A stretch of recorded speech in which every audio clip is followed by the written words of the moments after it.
आता जे काही नुकसान काल काय परवा जे काही वादळासारखी परिस्थिती निर्माण झाली होती आणि त्याच्यामुळे मोठ्या प्रमाणामध्ये सावंतवाडी तालुक्यामध्ये जे काही विविध ठिकाणी नुकसान झालंय त्याची माहिती आमच्या तहसीलदारांनी आताच आमच्या समोर ठेवली.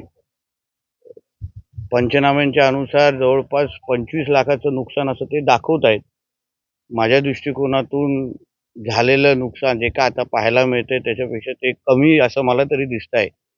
आणि म्हणून त्या सगळ्यावर मी कलेक्टर मॅडम आणि प्रशासनाशी बोलून जास्तीत जास्त नुकसान भरपाई कशी देता येईल, जेणेकरून जवळपास 100 जागी नुकसान झालेलं आहे अशी माहिती प्राथमिक त्यांच्याकडे आलेली आहे. आणि त्यानुसार शासनाच्या निकषामध्ये बसून जास्तीत जास्त कसं त्यांना मदत करता येईल. काही गोष्टी निकषाच्या पुढे पण जाऊन विचार करायला लागतो. कारण का सगळ्याच गोष्टी निकषामध्ये बसून देता येत नाही. शेवटी लोकांचं नुकसान झालेलं आहे. त्यांना आधार द्यायला पाहिजे. सरकार म्हणून मदत द्यायला पाहिजे. आणि म्हणून आम्ही जेवढं जास्त मदत करू शकतो, या दृष्टिकोनातून मदत करण्याची आमच्या सगळ्यांची भूमिका आहे. आमदार साहेब, केसरकर साहेब असतील, नगराध्यक्ष मॅडम, उपनगराध्यक्ष सगळीच आमची ही पूर्ण टीम आम्ही जे नुकसान झालेलं आहे त्या सगळ्या लोकांना जास्तीत जास्त मदत करण्याच्या दृष्टिकोनातून राज्य सरकार म्हणून आम्ही पावलं टाकणार आहोत. वादळी वाऱ्याने झाडं कोसळली आणि ही परिस्थिती पावसाळ्यातही होते. आपत्कालीन योजना आगाऊ काही करत नाही. काय करण्यापेक्षा कलेक्टर मॅडमनी मला काल जेव्हा आमच्या नगराध्यक्ष मॅडमनी जसं काल मी त्यांच्याशी बोलत होतो तेव्हा त्यांनी सांगितलं आज त्यांनी पावसाच्या पूर्वतयारी संदर्भात बैठक लावलेली आहे. जिल्हा पातळीवर पण आम्ही ही बैठक आज नाही उद्या की 2-3 दिवसामध्ये घेणार आहोत. गेल्या वर्षी पाऊस जवळपास 15 मेला आलेला होता आणि आता ज्या प्रमाणामध्ये उष्णता आणि वातावरणामध्ये बदल दिसतंय, कदाचित पाऊस त्याच्याही पेक्षा लवकर येण्याची चिन्ह आहे. आणि आपला सागरी किनारपट्टीवर असलेला आपला जिल्हा आहे आणि म्हणून पूर्वतयारीच्या दृष्टिकोनातून आम्ही कामाला लागलेलो आहे. झाडं कापण्यापासून दुसऱ्या विविध तयारीमध्ये आम्ही कसं राहू शकतो, डिझास्टर मॅनेजमेंटची आमची जी यंत्रणा आहे, त्याला तयारीमध्ये कसे ठेवू शकतो, त्या दृष्टिकोनातून आम्ही तयारीला लागलेलो आहोत. आणि जिथे-जिथे गरज भासेल म्हणजे म्हणजे सगळं पडल्यानंतर तयारी धावपळत येण्यापेक्षा पुढच्या वेळी अगोदरपासून तयारीत राहून कमीतल्या कमी नुकसान कसं लोकांचं होईल, या दृष्टिकोनातून शासन म्हणून आम्ही पावलं टाकतो. नदीतील गाळ काढण्यावरून महसूल आणि जलसंपदा यांचा समन्वय नाही. कोण सांगितलं तुम्हाला? समन्वय नाही हे असं कोणी सांगितलं? दिलेला आदेश पालकमंत्री म्हणून काढतात पण वाळू काढले म्हणून तक्रारी होतात, उपोषण होतात. परत सांगतोय तुम्हाला, परत सांगतो. तुम्ही 2 विषयाची गल्लत करू नका. गाळ काढण्याचे आदेश मी स्वतः दिलेले होते. इरिगेशन डिपार्टमेंट, जलसंपदा आणि महसूल. आता काढलेल्या गाळाचं काय करायचं या बाबतीमध्ये आमचं धोरण निश्चित आहे. रॉयल्टी कोणाकडून भरून घ्यायची, काय गाळाचं करायचं. 1-2 जागी कुठेतरी अगर गैरसमज झाला असेल, म्हणजे पूर्ण डिपार्टमेंटमध्ये भांडण आहे. अशा काही गोष्टी तुम्ही काय सांगू नका किंवा अशी काही प्रतिमा तयार करू नका. सगळ्यांमध्ये अतिशय चांगला समन्वय आहे. पालकमंत्री म्हणून माझ्या सगळ्यांवर लक्ष आहे आणि म्हणून कुठलंही डिपार्टमेंट एकाच्यावर म्हणजे एका दुसऱ्या विरोधात जाणार नाही असं चांगलं वातावरण आमच्या इकडे आहे. एक तर तुम्ही कौतुक तर करणारच नाही. गेल्या वर्षापासून आम्ही गाळ काढण्याचा कार्यक्रम करतोय. इथे पूर परिस्थिती जे नेहमी आपल्या जिल्ह्यामध्ये तयार व्हायची, गेल्या वर्षी झालं नाही. ह्याही वर्षी मोठ्या प्रमाणामध्ये गाळ काढण्याचा कार्यक्रम सुरू आहेत. ह्याचं कधीतरी चुकून अगर कौतुक केलं तर आम्हालाही थोडं बरं वाटतं. चांगल्याला चांगलं म्हणणं हे माणुसकीचा धर्म आहे आणि तो धर्म आमच्या सकट तुम्हीही थोडं पाळावा अशी थोडी अपेक्षा आहे. नाहीतर आता पत्रकार दिनाच्या निमित्ताने येतोच आहे ना, पत्रकारांचा कार्यक्रम आहे, त्यावेळी आम्हाला थोडा सल्ला देतो तुम्हाला.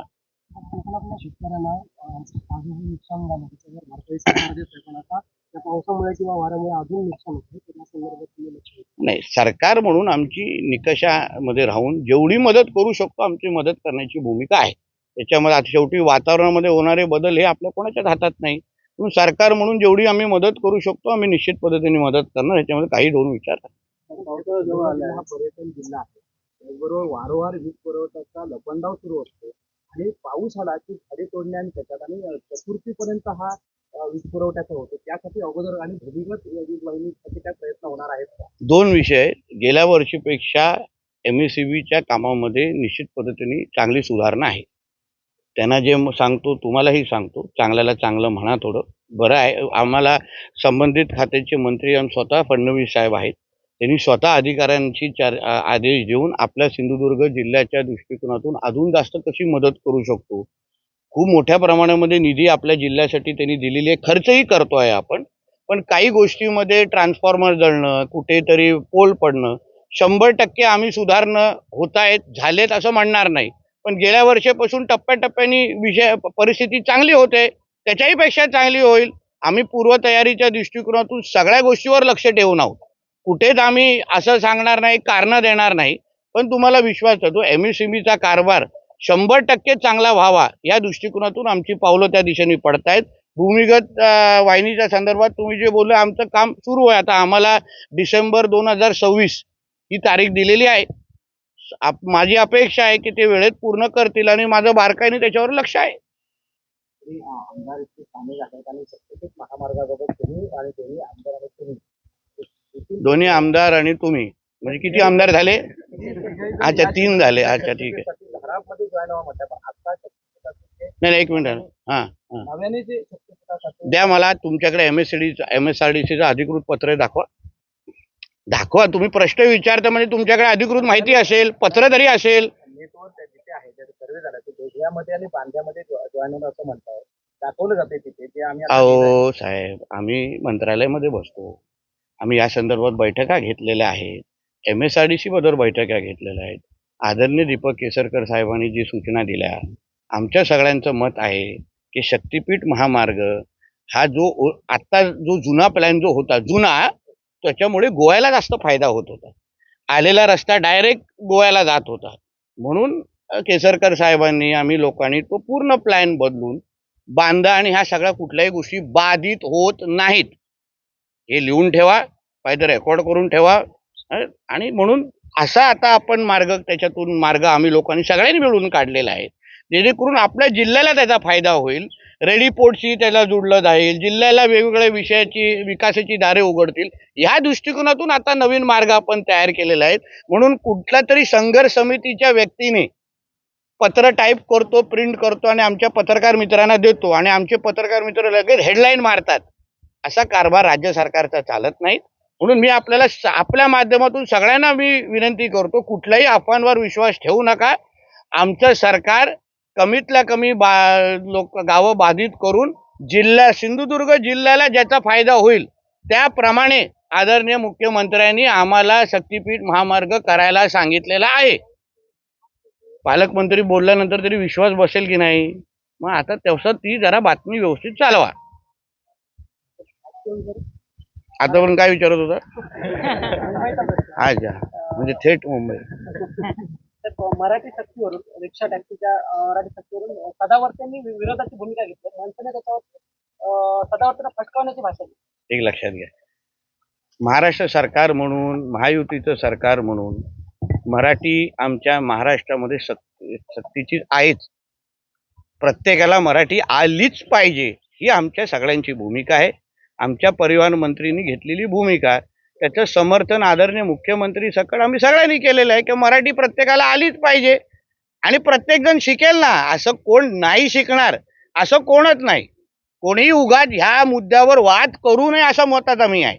प्रत्येकाला मराठी शिकेल. ज्याला इथे व्यवसाय करायचा आहे, ज्याला इथे धंदा करायचा, तो नक्कीच मराठी शिकणार. आमचे उत्तर भारतीय भाऊ पण शिकतील आणि आमचे सगळे शिकतील. पण त्या निमित्ताने हिंदूंमध्ये फूट पाडण्याचा प्रयत्न कोणी करू नये आणि हिंदूंना हल्ला किंवा हिंदूंना आम्ही मारू अशी सुख्या धमक्या आमच्या हिंदुत्व विचाराच्या सरकार असताना तरी करू नये, आमचं म्हणणं आहे. ज्यांना मराठी शिकायचं असेल त्यांना आम्ही ट्रेनिंग देऊ, त्यांना काय पाहिजे त्यांना पुस्तकं वाटू, सगळ्या गोष्टी करू. पण सरकारच्या नियमाचं पालन सगळे उत्तर भारतीय आणि सगळे अमराठी आणि सगळे आम्ही लोक करू. मराठी व्यावसायिक तर आहेत, सगळे एकत्र मिळून करू. म्हणून हा वादाचा मुळात विषय नाही. जे राज्यामध्ये कोणीही हिंदू समाजाच्या कुठल्याही व्यक्तीला धमकी देण्याचा प्रयत्न आणि ह्याला मारू त्यांना मारू हे आमच्या हिंदुत्व विचाराच्या सरकारच्या काळात कोणी करू नये. एवढीच अगर खाज असेल तर जेव्हा MIMचे कॉर्पोरेटर बोलते की मला मराठी येत नाही आणि येण्याची गरज नाही, तेव्हा काय गप्प बसतात मग हे कागदी वाघ कुठे जातात? जाऊन विचारा ना त्या MIMच्या कॉन्ट्रॅक्टरला की तू मराठी तू का बोलणार नाहीस? तेव्हा हे बिळात लपलेले वाघ कुठे असतात? हिरवा सापांना ठेचण्याची हिंमत नाही. आणि म्हणून जो नियम तुम्ही आता हिंदू समाजाला लावताना तोच नियम अन्य धर्मानं पण लावा. मग आम्हाला कळेल किती मुसलमान समाजाचे ड्रायव्हर हे मराठी बोलतात. विचारा कधी त्यांना कधी मराठी बोलायला लावणार? सगळी आग अगर हिंदूंवर कोण काढत असेल ना आणि हिंदू समाजाला फूट पाडण्याचा प्रयत्न होत असेल तर आम्ही राज्यामध्ये बसलो. एक लक्षात ठेवा, आम्ही असताना कुठल्याही हिंदूकडे कोण वाकड्या नजरेने बघायला आम्ही देणार नाही. ही आमची भूमिका आहे. ज्याला मराठी येत नसेल त्यांनी मराठी शिकावं. आम्ही पण सरकार म्हणून त्यांना मदत करू, पण हा वाद कोणी करू नये आणि हिंदूंमध्ये कोणी फूट पाडू नये आणि हिंदूंकडे वाकड्या नजरेने बघायची कोणीच हिंमत करू नये. शिंदेच्या शिवसेनेमध्ये याच विषयावरून 2 गट पडले पाहायला मिळतात. शिंदे साहेब समजवतील ना निरुपमना. शिंदे साहेब सक्षम आहेत. अगर निरुपम आपल्या सरकारच्या विरोधात अगर काही भूमिका घेत असतील तर शिंदे साहेब समजवतील त्यांना की बाबा असा जाऊ नकोस. संपला विषय. चला आता ऊन वाढते नाही तर आम्हाला नुकसान भरपाई द्यायला लागेल. संजय राऊत म्हणतात की भाजप निर्लज्ज झाले. हा? संजय राऊत म्हणतात की त्या जे राज्यसभेवरती खासदार आलेले आहेत त्यांच्यावरनं संजय राऊत असं म्हणतात की चड्डा सारखे जे खासदार आहेत त्यांना भाजपने उमेदवारी दिली आहे किंवा भाजप त्यांना खासदार करत आहे. भाजप निर्लज्ज झाली. भारत निर्लज्जची व्याख्या काय आहे हे त्याला चांगल्या पद्धतीने माहीत असल्यावर त्याला सगळेच निर्लज्ज वाटत आहेत. निर्लज्ज हे मातोश्रीचा 3ऱ्या माळ्यावर बसलाय. म्हणून निर्लज्ज काय असतो त्यांनी आपल्या मालकाकडे पाहून सांगावं. तुमच्या भूमिकेनंतर जिल्ह्यात MD फिजिशियन आणि सगळे डॉक्टर होतात, मात्र खाली जे आरोग्य सेवा वगैरे पाहिजे ते पण भरू, चिंता करू नका. आता एप्रिल मे जून हे सगळे भरती करण्याचे हा सीझन आहे. सगळ्यांना भरती करू. उद्धव ठाकरेंनी संयम ठेवला. तुझं बरं आहे रे, तुझं बरं आहे. आमचा त्रास आहे, आमच्याकडे आहे अजून. दोन प्रश्न